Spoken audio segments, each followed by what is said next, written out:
The sun had barely crested the horizon when Jake Morrison heard it, a sound that made his blood run cold. A scream, desperate and raw, cutting through the morning stillness like a knife. He'd been checking the fence line near the old Patterson barn, a structure that had stood abandoned for the better part of a decade, its weathered boards a testament to time's relentless march. The scream came again, and without hesitation, Jake spurred his horse toward the dilapidated building. The Patterson property had been empty since Old Man Patterson passed away 5 years ago. His children had moved to the city, leaving the ranch to slowly return to the earth. Jake had heard rumors that someone was squatting in the barn, using it as shelter, but he'd never investigated. The property wasn't his concern, or so he'd told himself. But that scream changed everything. As he approached, Jake could see that the barn door was barricaded from the outside. Heavy chains wrapped around the handles, secured with a massive padlock that gleamed new against the rust-eaten wood. His jaw tightened. This wasn't some vagrant seeking shelter. Someone was being held here, against their will. The screaming had stopped, replaced by muffled sobbing that seemed to seep through the cracks in the old walls. Jake dismounted in one fluid motion, his boots hitting the dusty ground with purpose. He circled the barn quickly, looking for another way in, but every entrance had been similarly secured. Whoever had done this had been thorough. "Hello," Jake called out, his voice firm but not unkind. "Can you hear me in there?" The sobbing ceased abruptly. A moment of silence stretched between them, heavy with fear and uncertainty. "Please," a woman's voice finally emerged, hoarse and trembling. "Please help me. He's going to come back. He always comes back." Jake's hands clenched into fists. He'd seen a lot in his 32 years, worked ranches from Montana to Texas, but this kind of evil was something he'd never encountered firsthand. "I'm going to get you out," he promised. "Just stay calm." "How long have you been in there?" "I don't know," she whispered.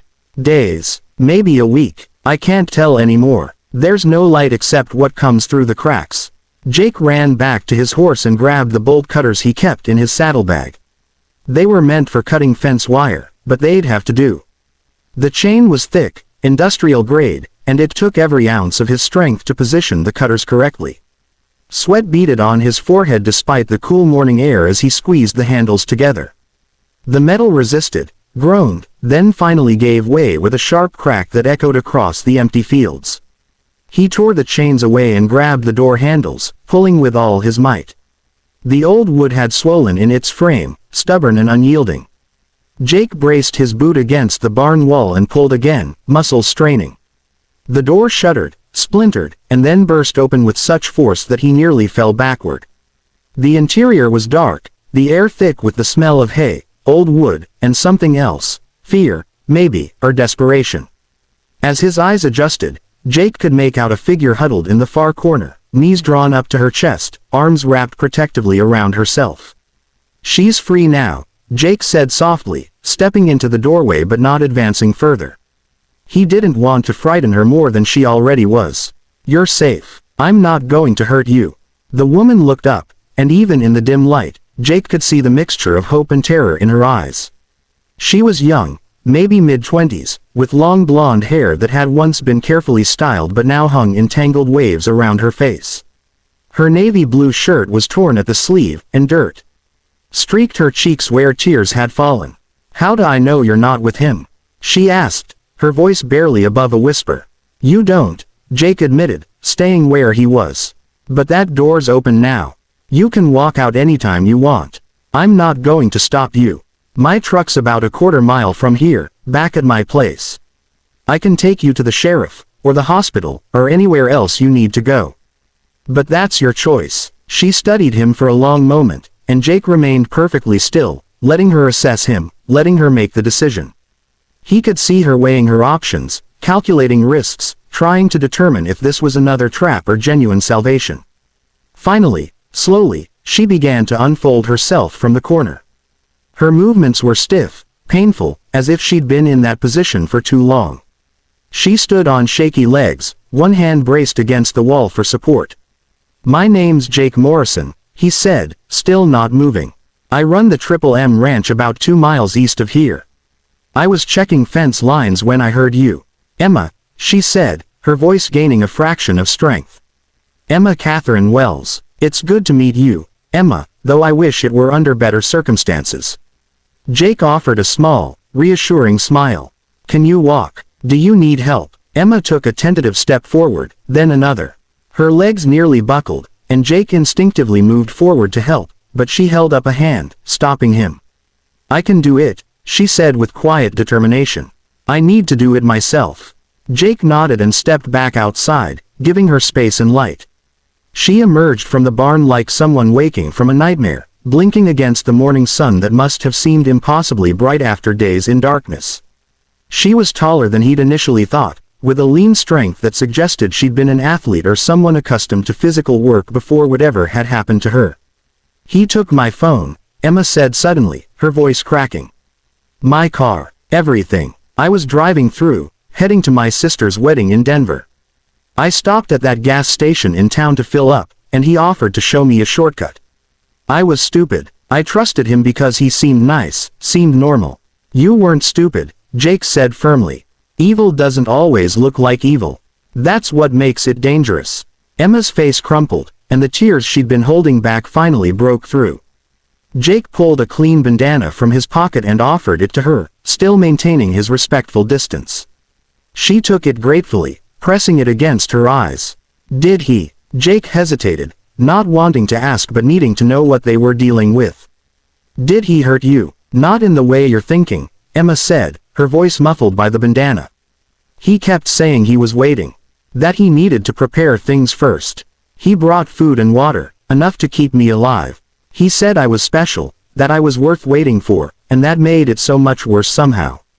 Knowing what he was planning. Jake's jaw clenched so hard he thought his teeth might crack. Do you know who he is? Would you recognize him? Marcus something. He wore a uniform, like a deputy or security guard. But I never saw a badge, never saw an official vehicle. Just his truck, a brown Ford, maybe 10 years old. He had a scar here. She touched her left cheekbone, shaped like a crescent moon.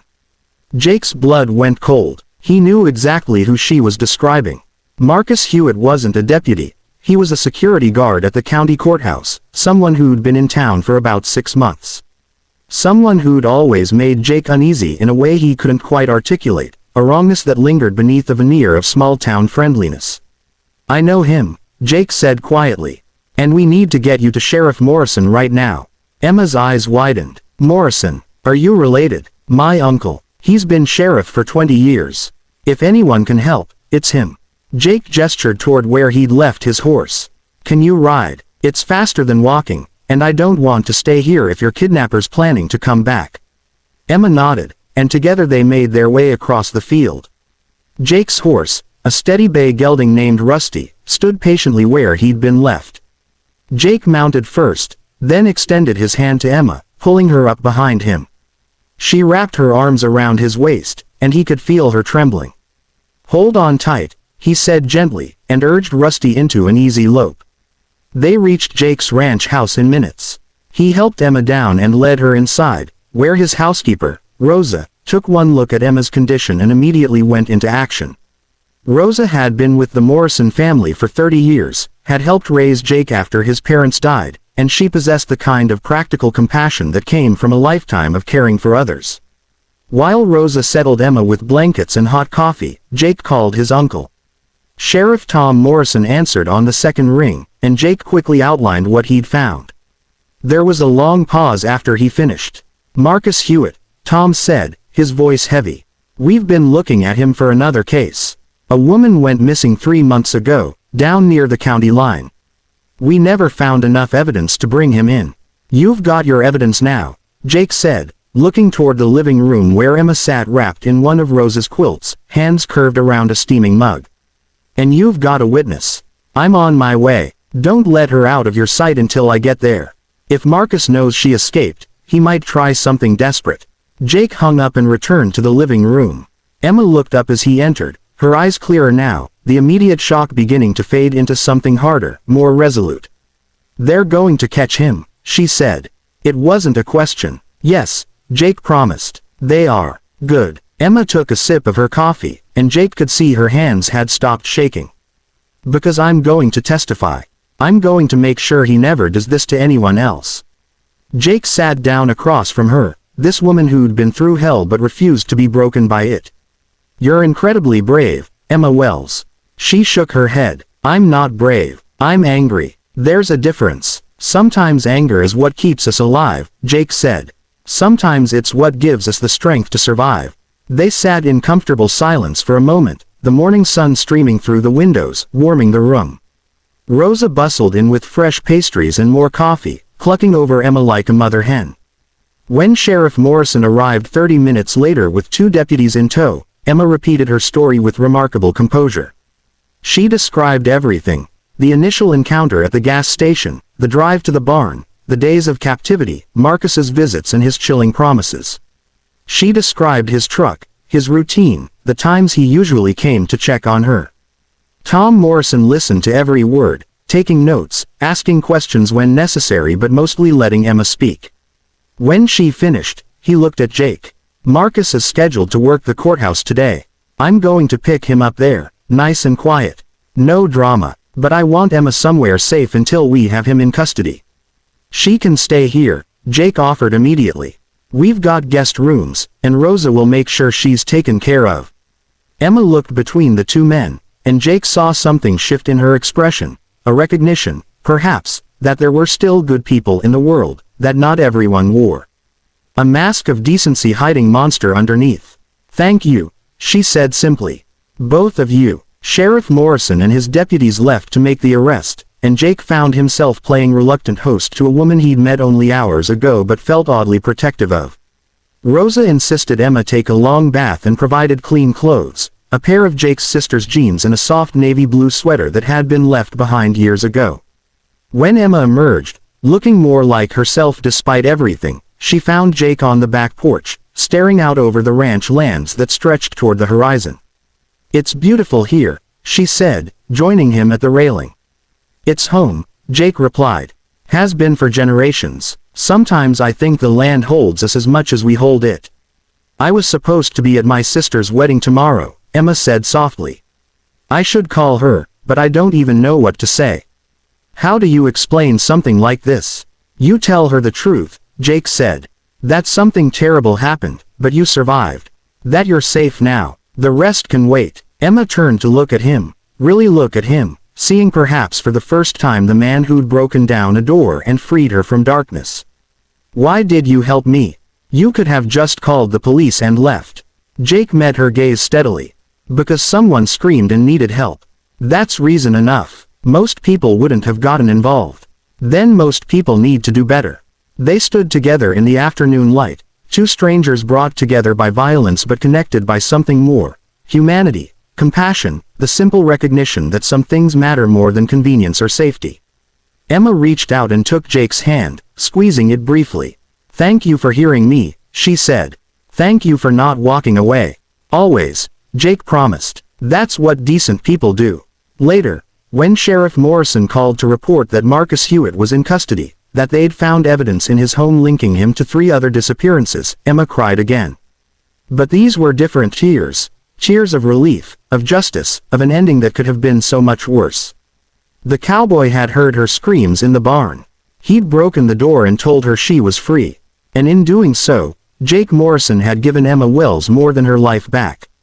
He'd given her hope that goodness still existed, that heroes weren't just stories we told but real people who acted when action was needed most. She was free now, truly free, and that freedom tasted sweeter than anything she'd ever known.